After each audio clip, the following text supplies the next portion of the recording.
நீ ஆசீர்வதிக்கப்பட்டவன், பெரிய காரியங்களை செய்வாய், பலப்படுவாய். இந்த வார்த்தைக்காக நாம் நன்றி செலுத்துவோம்.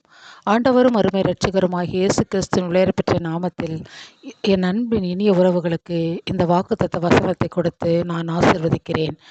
ஜெபிக்கலாம். எங்களை அளவுக்கு அதிகமாய் நேசிக்கிற எங்கள் அன்பின் பரலோக பிதாவே, ஆசீர்வதிக்கப்பட்ட அற்புதமான இந்த இனிய வேலைக்காக உமக்கு கொடான கோடி நன்றி ஆண்டவரே. எங்கள் ஆசீர்வதிப்பதே உமக்கு பிரியம் சாமி. உலகத்தில் இருக்கிற ஒவ்வொரு மக்களையும் ஆசீர்வதியும், பலப்படுத்தும், பெரிய காரியங்களை செய்யும். இன்றைய தினத்திலே மிக முக்கியமாக எங்களை ஆளுகிற தலைவர்களுக்காக, பிரதமருக்காக, முதலமைச்சருக்காக, ஜனாதிபதிக்காக, எம்எல்ஏக்கள், எம்பிக்களுக்காக, அரசு தரப்பில் இருக்கிற அனைத்து துறைகளில் இருக்கிற ஹெச்ஓடிகளுக்காக, வழிகாட்டுகிறவர்களுக்காக நாங்கள் ஜெபிக்கிறோம் ஆண்டவரே.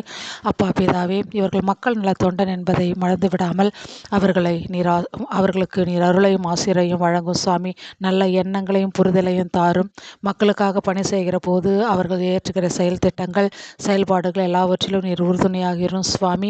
அன்பு ஆண்டவரே, அவர் பிள்ளைகளையும் அவர் செல்லுகிற வாகனங்களையும் ஆண்டவரே, அவர்கள் செயல் திட்டங்களையும் நீர் ஆசீர்வதியும். உன்னை நான் மேன்மைப்படுத்துவேன், பலப்படுத்துவேன், பெரிய காரியங்களை செய்வேன் என்று சொன்னீரே. அவர்களை பலப்படுத்தி பெரிய காரியங்களை இந்த நாட்டிற்கு செய்யத்தக்கதான கிருபைகளை, வரங்களை அவர்களுக்கு தாரும் சுவாமி. அவர்களை வழிநடத்த உமது ஆவியின் கொடைகளை ஊற்றும் ஆண்டவரே.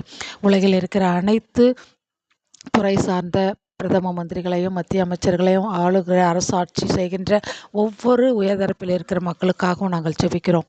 இயேசுவின் நாமத்தை ஜெபிக்கிறோம் நல்ல பிதாவே. ஆமேன், ஆமேன், ஆமேன். நன்றி உறவுகளே. மீண்டும் இணைவோம் நாளை இணைப்பில்.